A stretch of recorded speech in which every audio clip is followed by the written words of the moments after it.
Hello, everyone, and welcome back to this episode of Inlay Terms. I'm your host, Payman Ascari, and today we have my friend and fellow PPC candidate, Peter Taras. How's it going, Peter?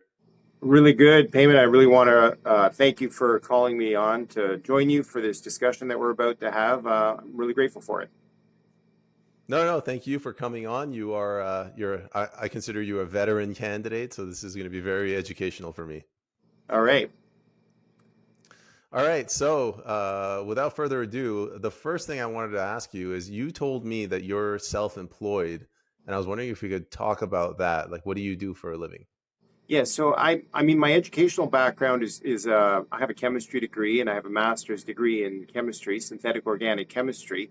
But I got my first job. I didn't really like it, so then I started my own business. I was manufacturing zinc and magnesium anodes for water mains, gas lines, and then one of my biggest customers wanted to buy me, and so I sold the company to them. And I was looking for something else to do, and then I found a farm that we bought in Fort Erie. My wife and I and my six children, we bought a farm in Fort Erie, and so I have a seasonal greenhouse that I run here in Fort Erie. So basically, it's almost done. It's July 2nd today, and the season's almost over. And so another maybe 2 weeks, and the gardening season is over. We close up the greenhouse until about March of next year, and then we start over again. And so that's really what I do. There, I also have other investments and real estate and rental properties, stuff like that, that keep me somewhat busy as well. I was going to say that's super cool. That's like what I would call the Canadian dream. So you start your own business, you're successful, buy property. I guess. I mean, it's I made a lot of mistakes. I've always tried to start a lot of businesses, and most of them didn't succeed. But that's okay. I kept learning, and I wasn't afraid to stop. And of the many I've tried, I've had one or two that have succeeded marginally, and I'm able to do this. I'm able to have the time to run for the PPC. I'm able to, during the pandemic, I wasn't beholden to anybody. I didn't have to, I had the ability to say no to all their nonsense, and it was very empowering. So I was very grateful that I had this opportunity and had this position. No, I 100% agree with you. People who didn't have that financial independence that you were fortunate enough to have, they were sort of they were stuck in a position where they couldn't resist the mandates or the vaccine passports and things like that. That's right, because it was being pushed everywhere, despite how it was obviously so corrupt and so unjust.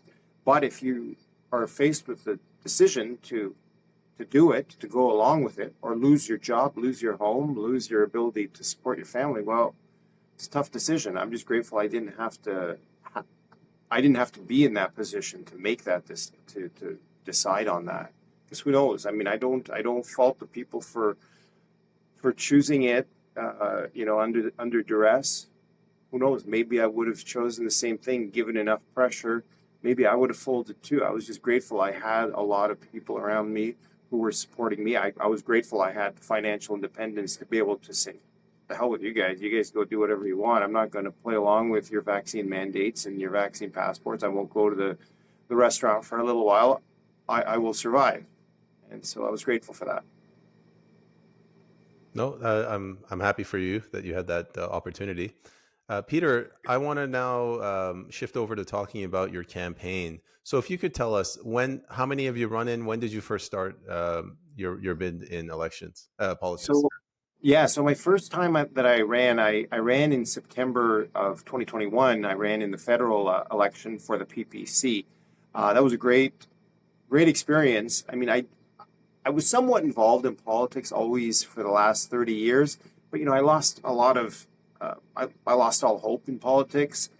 20 years ago, I went to a conservative policy convention, and it really just showed that there is no principle, even on the conservative party. All they care about is just power, and they don't care about ideas. They don't care about making actually the country better.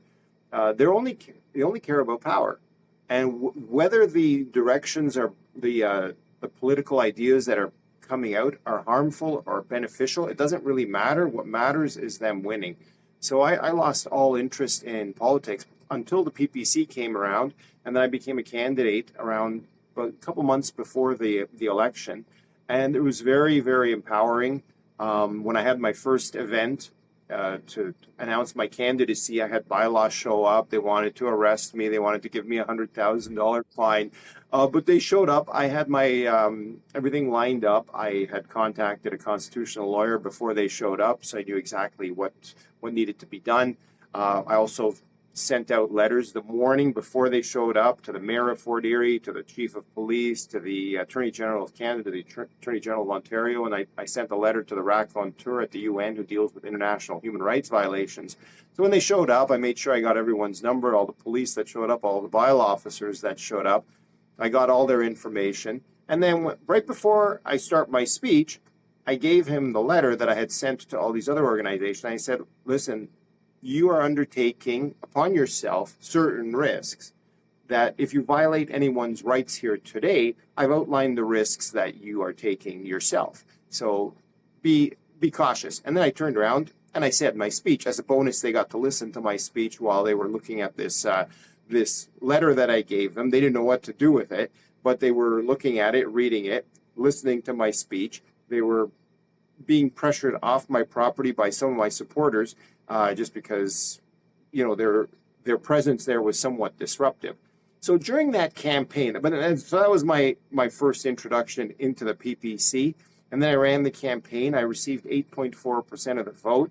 And then I ran again a year later in October 2022 in a municipal election, running for mayor of Fort Erie. I never apologized once for being PPC. I didn't hide the fact that I was PPC. I didn't hide the ideas of the PPC. I was very proud of the ideas during the election for mayor. And I was going up against a four-time incumbent, so I knew it would be very difficult to win because he's very well known and he's liked by many people, so it was hard to beat him. And he definitely beat me pretty badly, but I did get 22% of the vote. He got 66% of the vote, and another candidate got 11% of the vote. And so I was pretty happy about that. So if I can convert those people the next time around in the next federal election that I'm going to be running in, I think we're getting up there now. It sounds like you're a glutton for punishment. That's one way of describing it. I really do. I do really love it. And I think of, I try to compare, imagine, in the 1930s or 1938, 1939, young men want to start on their lives, but they're being forced to fight for their country, fight for what they love.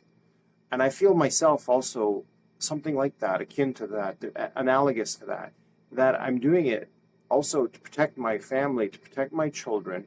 When I see what they're up against in the schools, I feel like I have to do something in order to protect them from all this woke nonsense, from all this corrupt ideas that are being floated in our society that are actually damaging a lot of people. So it's difficult in some ways, but I also find it very rewarding to be able to speak the truth and to be able to try to defend truth. So I really find it rewarding.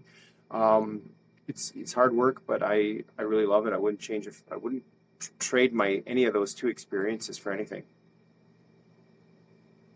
Let's go back to 2021. Why did you not decide to instead run for the Conservative Party and try to reform that party from the inside out? Well, during the pandemic, they made themselves abundantly clear that they are pretty much in lockstep with the Liberals. They were in no way different. They in no way protected the rights of the individuals. They protected the rights of big pharma. They protected the rights of big corporations. They protected the rights of government, but they didn't protect the rights of the individual. The only party that was protecting the rights of the individual was the PPC. So I thought, this is the only party I can stand for, because as far as I'm concerned, a government's job isn't there to tell me what to wear, what to inject into my body, when I can open my business. The government's job is there to protect my rights so that I and you and other citizens can make that decision for themselves. and none of those parties were speaking for the rights of the individual. And I think they were speaking of these Marxist terms like the common good to protect your grandmother. But every time a totalitarian regime came in, they always use these terms that are veiled in virtuosity in order to push a underlying very corrupt narrative, which is totalitarianism, which is control. So any government that is pushing for more control is not a government that I could ever support or I could ever be a part of, and that's what the Conservatives were at that point. So only the PPC and Maxime Bernier were speaking for individual rights, because as far as I'm concerned, you protect the common good by protecting the rights of the individual. You don't protect the common good by increasing government power. You protect the common good also by increasing the strength of the citizen. So that's why I could not be a part of the Conservative Party. I want to explore that a little more. Let's fast forward to today. So we're at 2024, elections come in 2025. Yeah. Why not switch over back to the Conservative Party now and run for them? I mean, you could make the argument that, well, the pandemic's over and we're back to normal, and try to reform the Conservative Party from the inside out.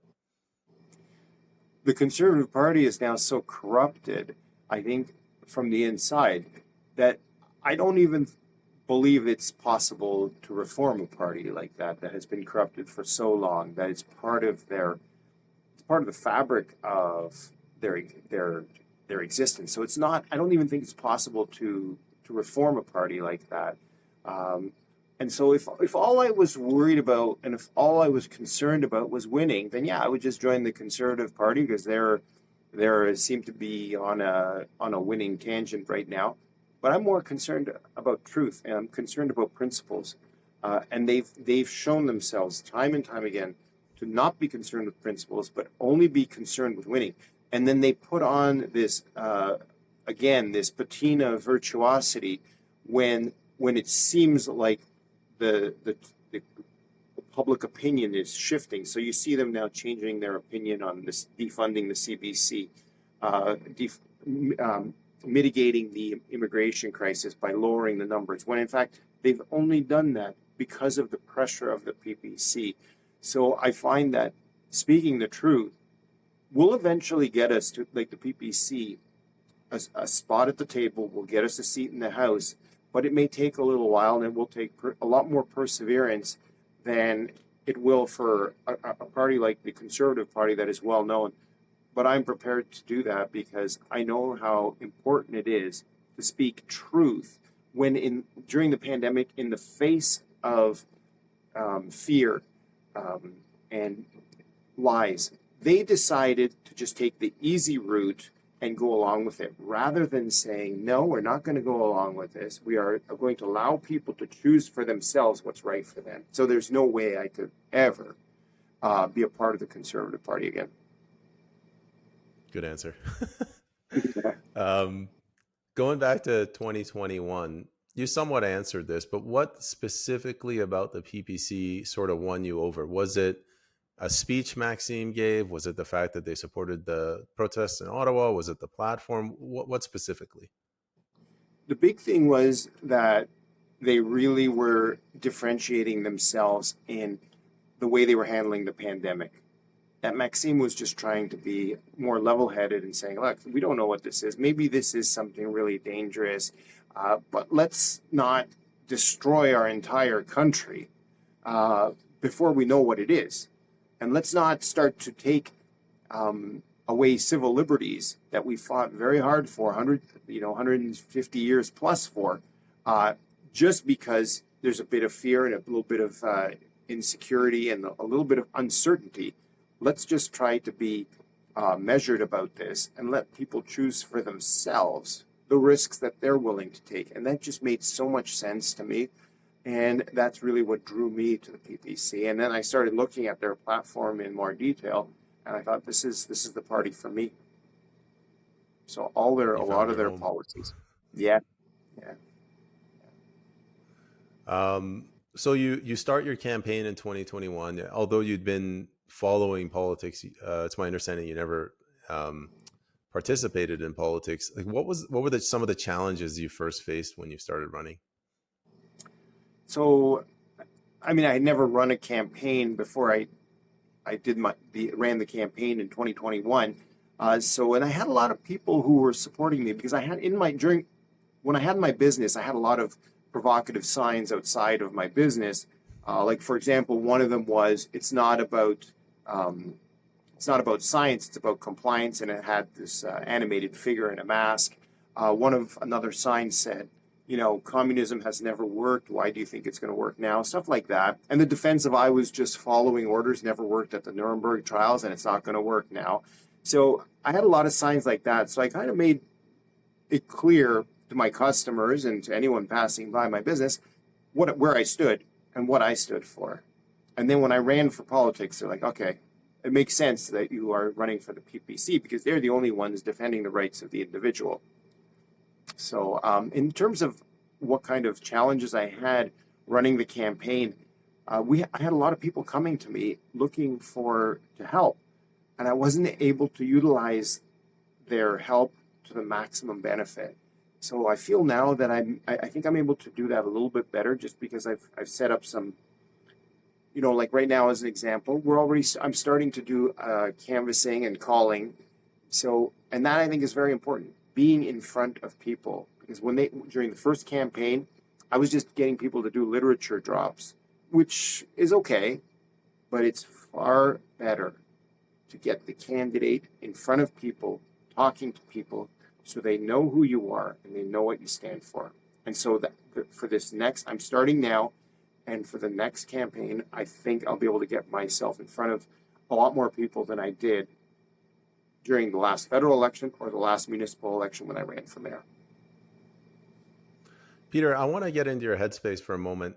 For the audience member that's watching this, maybe they don't have fancy credentials, they're not affluent, maybe it's a single mother and they want to run and they want to stand up for their country, but they're just afraid, like they're scared of what people will think. Were you just like this courageous anomaly, or were you afraid as well? And if so, how'd you overcome that fear? Oh no, I was afraid as well, especially when they started threatening me and threatening to give me $100,000 fine or arrest me. I thought, well, I don't want that. But what do the authoritarians do? They try to impress fear upon you in order to get you to comply. And so I realized that I can't comply with their demands, because if I do, then they will have won, and they will know that that's all they need to do is just inject a little bit of fear into someone, and that they will no longer do the right thing, stand up for the rights of the individual. So anybody can do it, but to run for political office, you do have to be able to have some ability to take time off work in order to run a campaign, in order to go door to door. You know what? For the next year, I'm going to try to make this my full-time job so that I can get elected. If not get elected, make an improvement upon how I did the last time. I believe I will, but it remains to be seen. But anybody can do it. Can anybody run? I don't think anybody can run. I think you do have to have some resources in order to run. So when I ran in the last federal election, I put in a lot of my own money in order to do it. And, all my kids donated, all the kids that were able to donated the max. So I had a fairly good head start.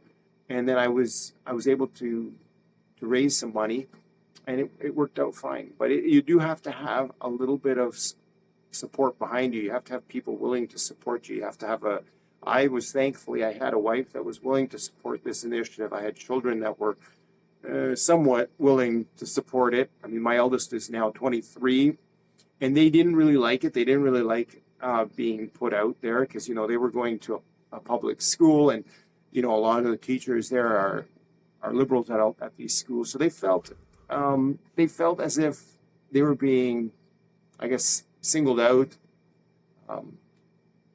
So it was more difficult for the kids. But now the kids, they've realized that what I did was something good and they want to be a part of it.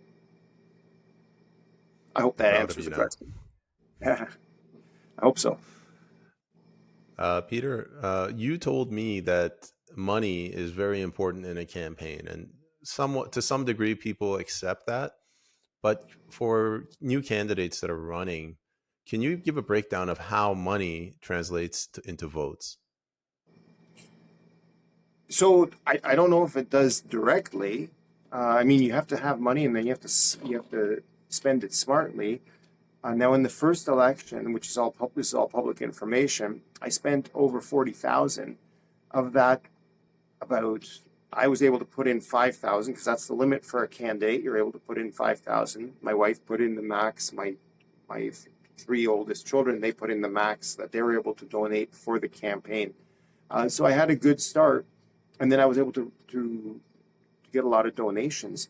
But I realize now that what is the most important thing is getting in front of people and showing that you're willing to do the work it takes. And they have to see that you're in a position where you can organize people. So if you're going out canvassing, it's a good idea to have more than just yourself. If you can show that you can organize a group. Do you have calling campaigns? Are people receiving calls? Hey, I'm calling on behalf of the PPC. I'm just wondering if we can count on your support in the next federal election. Those kind of things. If the constituents can see that, well, you don't have a lot of money, but at least you're trying and you're showing that you can organize people, because if people see that you're out there and you truly believe in what you stand for, they will join you and they will want to help. And so even if you're alone, just get out there and people will start to volunteer. Hey, can I come out with you one time? When are you going out? And people will join you. So it's just a matter of just keep doing it. Peter, last question on your 2021 campaign. Yep. You told me you stumbled on a kind of an ingenious strategy on how to door knock, where instead of just sending the volunteers out, you would follow them four at a time. Can you explain that for anyone that's a candidate that's watching?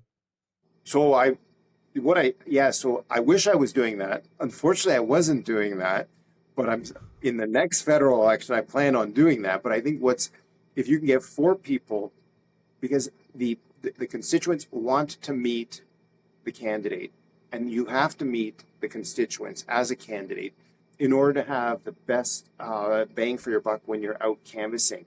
So if there's four people knocking on doors, one on each side of the street, and then you run to the door when there's a person there, and that ends up saving a lot of time for the candidate, because if you're just knocking on doors waiting for someone to arrive at the door, there's a lot of wasted time. But if there's a couple of people who are knocking on the doors, waiting, and then when someone shows up as the candidate, you run and you show yourself and you answer any questions they might have, and you keep the discussions relatively short, because ultimately you want to see as many people as possible, but you also don't want to seem rushed, and you want to answer their concerns, and you want to listen to people as well, because I know a lot of politicians they just want to meet as many people as possible, and they're not really interested in listening to people. And so that is important as well, and you have to be genuine. You have to really believe in what you stand for, and then you also have to be willing to listen to people's concerns. Peter, let's move on to issues. And I'm going to ask you these questions in no particular order. So why don't we start with housing? The housing market is very overheated. The prices are insanely high. What do you think is wrong with our housing market? Yeah, a big cause, I believe, of that housing crisis is that the immigration is out of hand. We can't possibly absorb the number of people that are coming into our country. We have 500,000 people that they're aiming for that are going to come in illegally. Plus, there's going to be a certain percentage above that is going to be illegal. Plus, you add on to that students who are coming on student visas and who end up staying. The first 3 quarters of last year had something like Canada's population increased by over 1 million. That is unsustainable. That is not something that Canada can absorb. And to say that government can build housing is crazy. Government can't build housing. Government can get out of the way so that people can build housing. I mean, the fact that government says they can solve this problem is crazy. They're the ones who caused the problem. So do you really want the same people who caused the problem to fix it? I mean, it would be like saying that, oh, well, we've done a lot of immigration. They want to basically fix the problem by doing more of the same thing that caused the problem in the first place. That will never solve the problem. That's only going to create a bigger problem. We have to get out of the way. We have to make government smaller. We have to make it easier for people to build houses. And we also have to lower immigration substantially. Because in some ways, I actually agree with the Liberals that, yes, we do need more people, but we need people in Canada who are born in Canada. We need to encourage families to have more children. But they don't want to have children because they believe that they know that their children won't be able to afford housing. So then they despair and they get discouraged and they stop having children. So you create, the immigration causes multiple problems. It causes despair. And anytime you have totalitarianism enter into a society, that's one of the first things that's one of the things that happens, is that people stop having children because they despair for whatever reason. They think that their children won't be safe. Their children won't have a place to live. Their children won't be able to afford a home. And that's where we are right now. A lot of parents or potential parents do not want to have children because they are despairing that they won't be able to afford housing when they grow up. And that's a problem. So we need to stop immigration slow it down in a major way. But in terms of housing too, a lot of that is being controlled at the provincial and the municipal level. And how many anecdotal stories have you heard where people have rented out a basement apartment and had a terrible experience, and their takeaway is, I'm never going to do that again.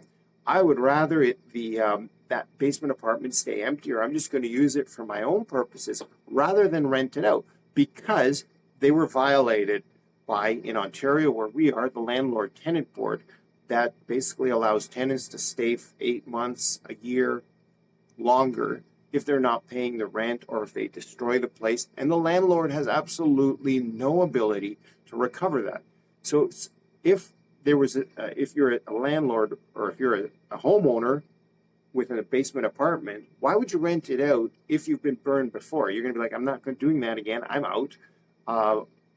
And so that's a big part of why so many affordable units have been taken off the market, just because people have been violated. Landlords have been violated so many times by tenants and the landlord-tenant board that they don't want to do it anymore. So I think if you fix the landlord-tenant board by allowing, for example, landlords to ask tenants to leave if they want to use the space, then they would be more comfortable in renting it out. If they knew that, well, you know what, I might need the space in a year, but they won't rent it out if they know that they won't be able to get rid of the person in a year from now.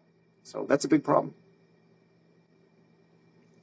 Peter, I want to go back to something you said about the encouraging natural birth rates to grow.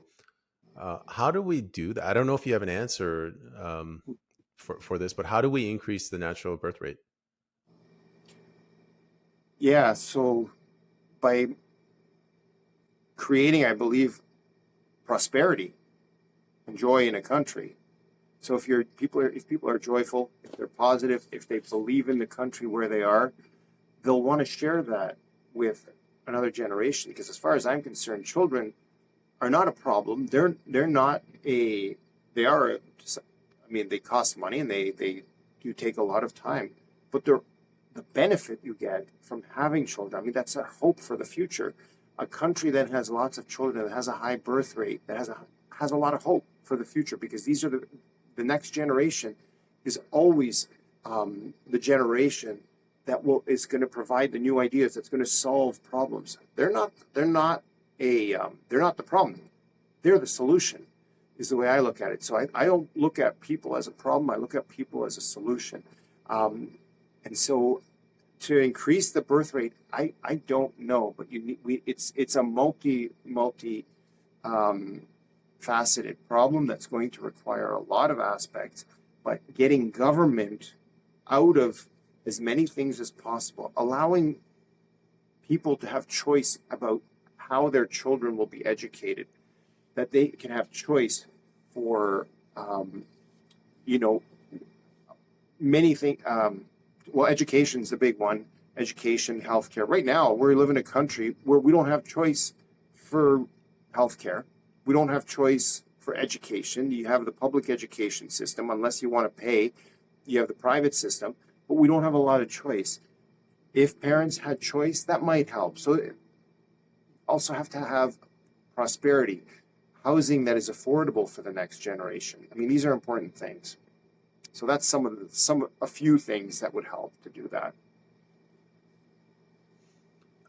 You touched on another issue. Again, if you don't have an answer, that's fine. But how do we make housing affordable?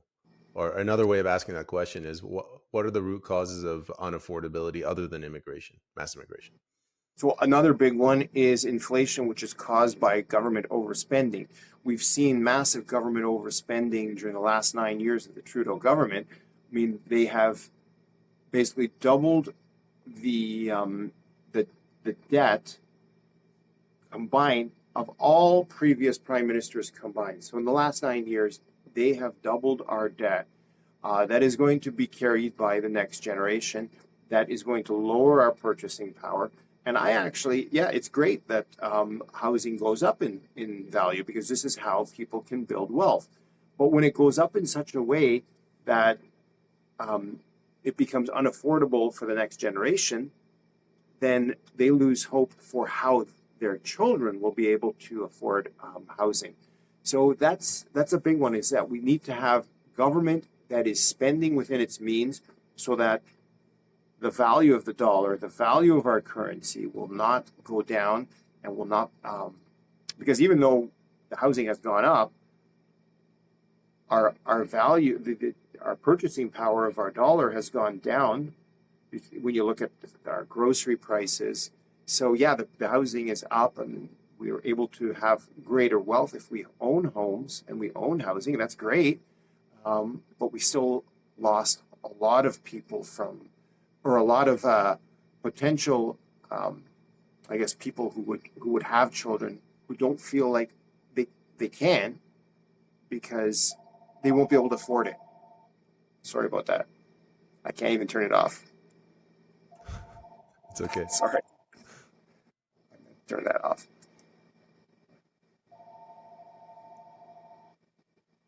Is that sorry, is that on the phone that you're on right now? Do you need to No, wait it that's out? a separate phone. I'm going to turn that off. Do you mind if I go turn that off right now? Would you go turn that Yeah, no off for a worries. second? We'll play some elevator music.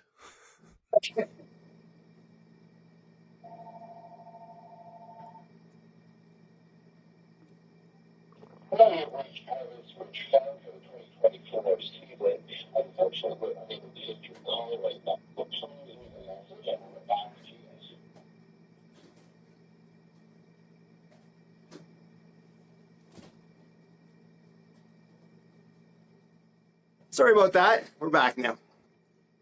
No worries. I can cut that out. Not a problem.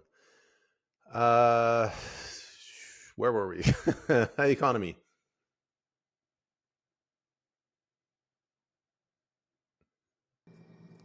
Yeah. So you kind of you answered my question, my next question, which has to do with the economy, the budget, the spending. We're Yeah. talking about roughly $50 billion a year on the interest payments alone. Mm-hmm. Like a Peter Prime Minister, how would you address that? Is it as simple as a balanced budget? Do you give a new mandate to the Bank of Canada, like Max has suggested, to have zero inflation? What's your solution? I mean, money that is backed by gold, or money that is backed by actual real estate, would help, because then our money would not just be based on this system of trust. We need to have actual money that is backed by something, which it always has been. But when we've created the Bank of Canada, the Federal Reserve in the U.S., it's almost privatized the government. So then there's certain people who have so much power that are dictating and being able to print money on a whim whenever they feel like it. Like during the pandemic, how much money was wasted on vaccines that nobody wanted? There was $2 billion worth of vaccines that just got thrown away. So just rather than, responding in fear but respond in a way like during the pandemic, I think a proper way to respond would have been, look, if you want to take this, it's up to you. If you want to take a vaccine that hasn't been tested on humans yet, that's up to you if you believe it's so dangerous. But the government should not have been ordering billions of dollars worth of vaccines from Pfizer, Moderna, because they were afraid, because they were being told that it's so dangerous that your population is going to die. That was great for them. They were able to fear and bamboozle these politicians and these public health officials into believing how scary this was. And now they took all the money from taxpayers. A lot of that money is now flowing back into public health in order to keep them in line, in order to keep brainwashing them into believing that big pharma is the only way to keep people healthy, right? So we need to be able to empower individuals rather than empower government and empower big corporations. So you empower individuals by protecting the value of their currency, by allowing them to protect themselves rather than relying on government to protect you. Whenever you can protect yourself, you are in a much stronger position than hoping that the government will protect you. Because as the saying goes, even in a self-defense situation, if you're being attacked, or the person who is most that can respond best is the person being attacked. Because if you're being attacked, let's say in a situation, when seconds matter, the police are minutes away. How is that going to help you? So you have to empower individuals. So you empower individuals by allowing them to defend themselves. You empower individuals by protecting their right to choice. You empower individuals by protecting their right to freedom of speech, freedom of worship, freedom of the press. Stop trying. Right now, when the liberals have captured all the mainstream media by buying them out. So we don't even really have freedom of the press anymore because it's all bought by the liberal Trudeau government. They put so much of this corporate welfare back in order to save these big corporations, these big mainstream media organizations, rather than saying, look, if you're lying or if you're going to go bankrupt, maybe you deserve to go bankrupt. We need to stop putting money in that corporate welfare, taxpayer money, into these corporations that are basically lapdogs for the Trudeau government. So, there's so many things that would need to be done in order to regain confidence for the citizenry, but it's many, many things. And I would even encourage people to go to the People's Party of Canada website to see our policies that make sense, that will empower individuals and not empower government. Peter, I'm going to ask you a question, and we didn't actually talk about this, but you kind of touched on it there. The concept of self-defense.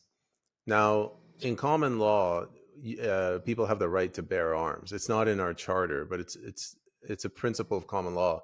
In Canada, they've made it virtually impossible to defend yourself with a gun. Like, your bullets have to be over here, your gun has to be over there, it has to be in a locked box. Yeah. But the bad guys will bludgeon you to death before you can get your handgun. What are your views on that? Like I said, I'm all about empowering the individual. So if you can be empowered to protect yourself, shouldn't that be a good thing? I think that's a good thing. If government is the only one that can bear arms, I'm somewhat nervous about that, because when you look at history, when government disarmed its citizenry, it never ends in the citizenry having more power. It ends with the citizenry's power being diminished.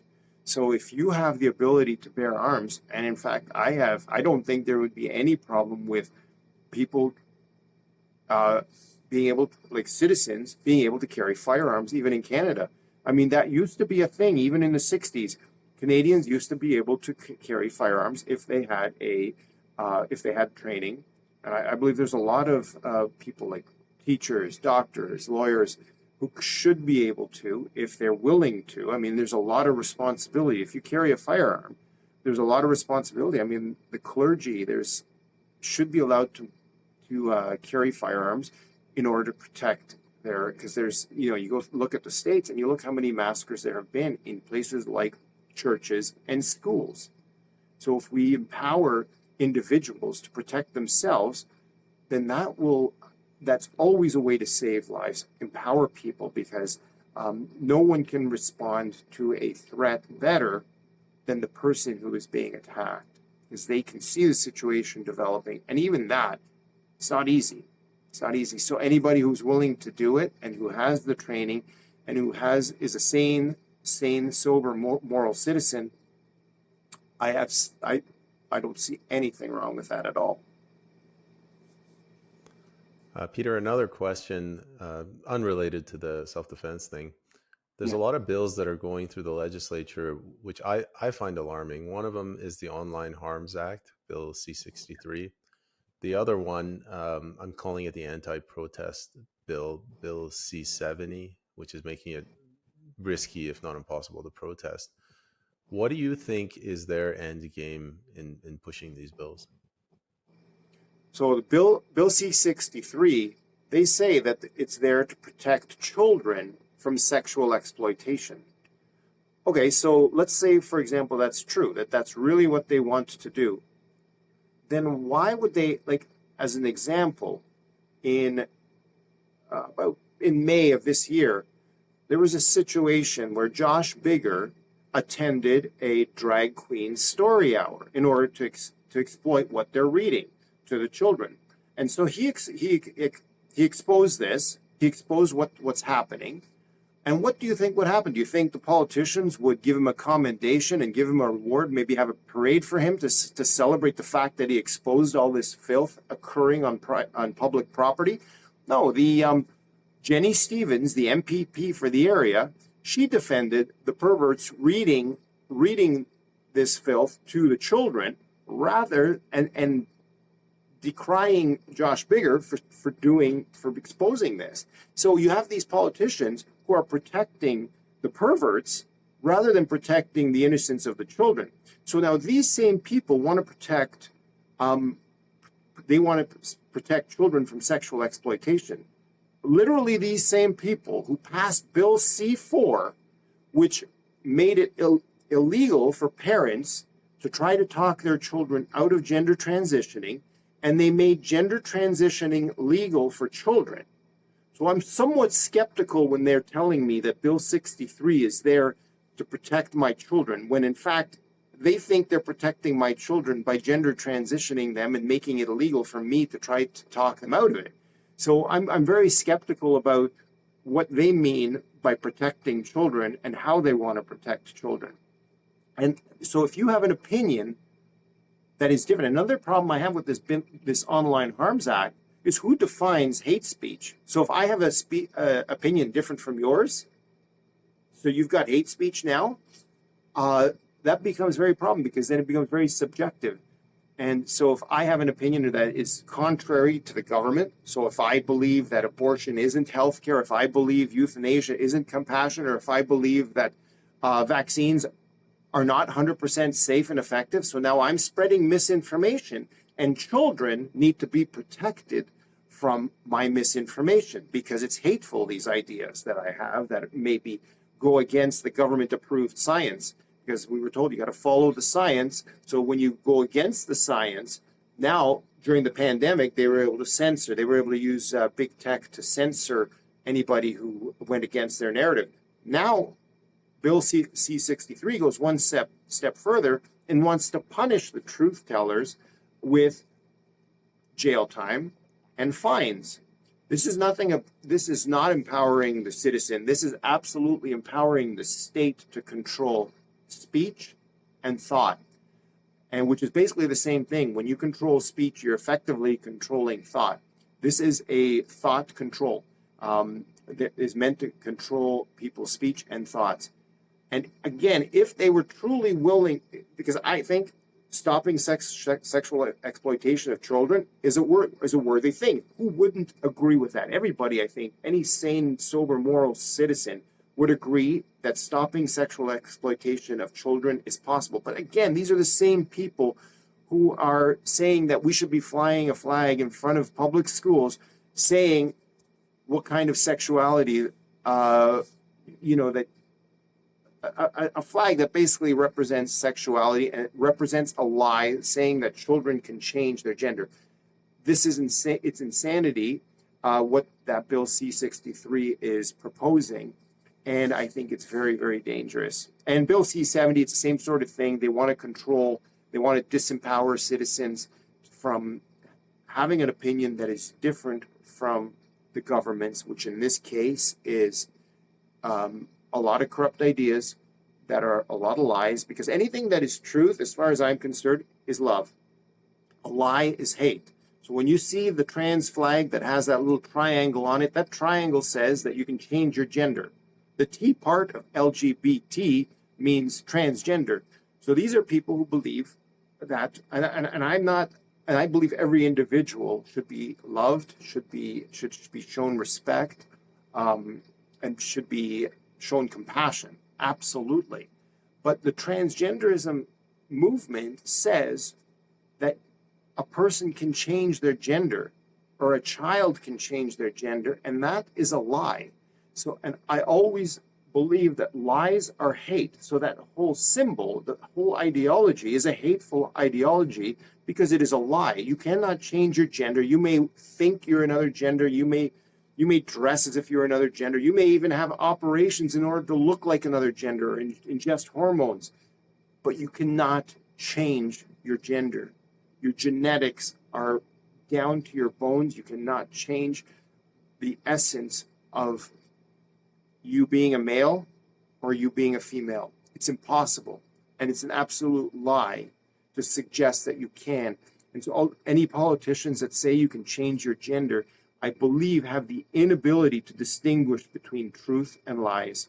And so it's all meant, I believe, those two bills in particular, Bill C-63 and C-70, have nothing to do with empowering the citizen, and in fact, their intentions may be to make our society better, but their intentions are, their process to make our society better is not going to work.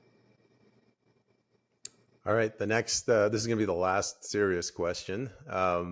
What is your, the question after this one's an easy one, but what's your position on the conflict between Ukraine and Russia? Or put another way, what do you think Canada's position should be?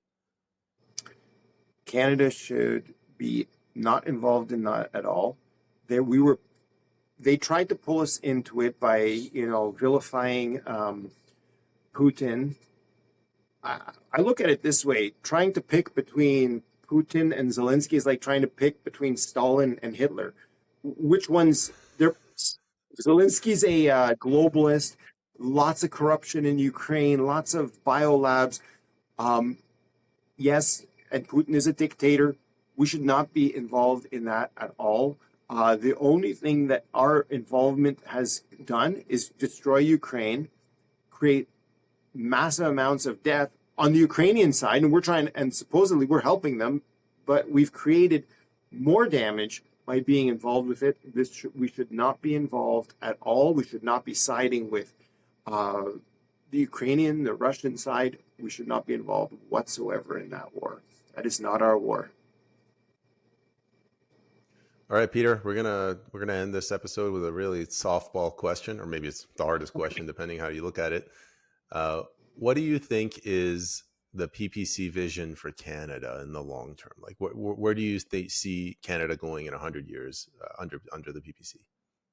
Under the PPC, if we're blessed enough to have a PPC government, I believe Maxime Bernier, if he becomes, I believe it will happen. We will see a PPC government sometime in my lifetime. I hope to live a long time. I believe we will see a PPC government because our ideas are the best ideas, and because we're being suppressed by the mainstream media, that actually, to me, shows me that we're doing the right thing, that we are standing on the side of truth. If all these evil forces were siding with us, I would be far more concerned. But because they are opposing us, all these evil forces. I know we are on the side of truth, and we're standing up for human dignity. We're standing up for individual freedoms.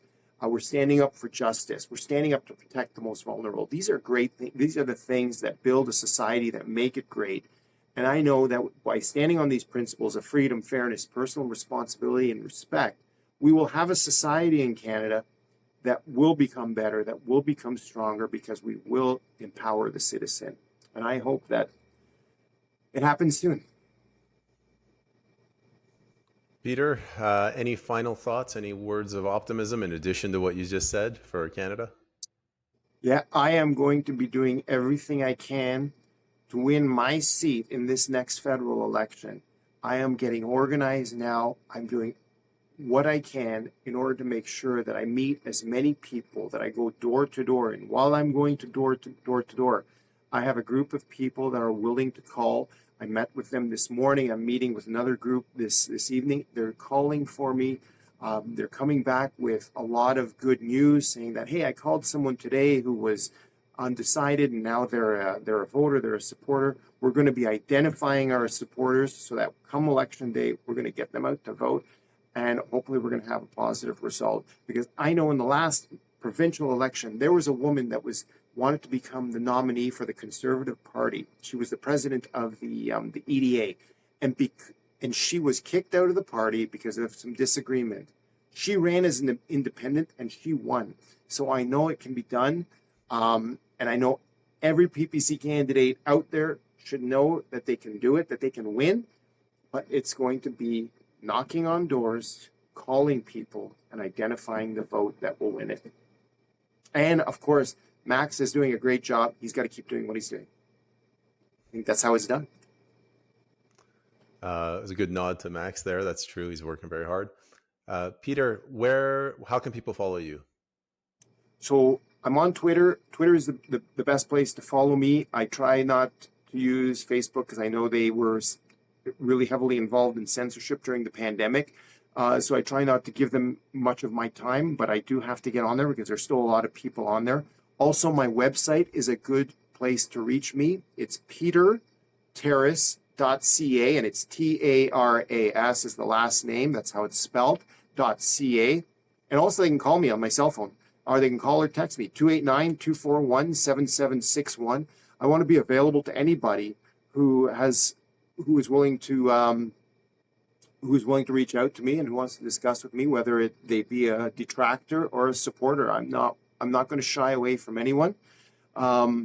I will shy away from people who are disrespectful, but I'm willing to talk to anybody who has a dissenting opinion or a supportive opinion.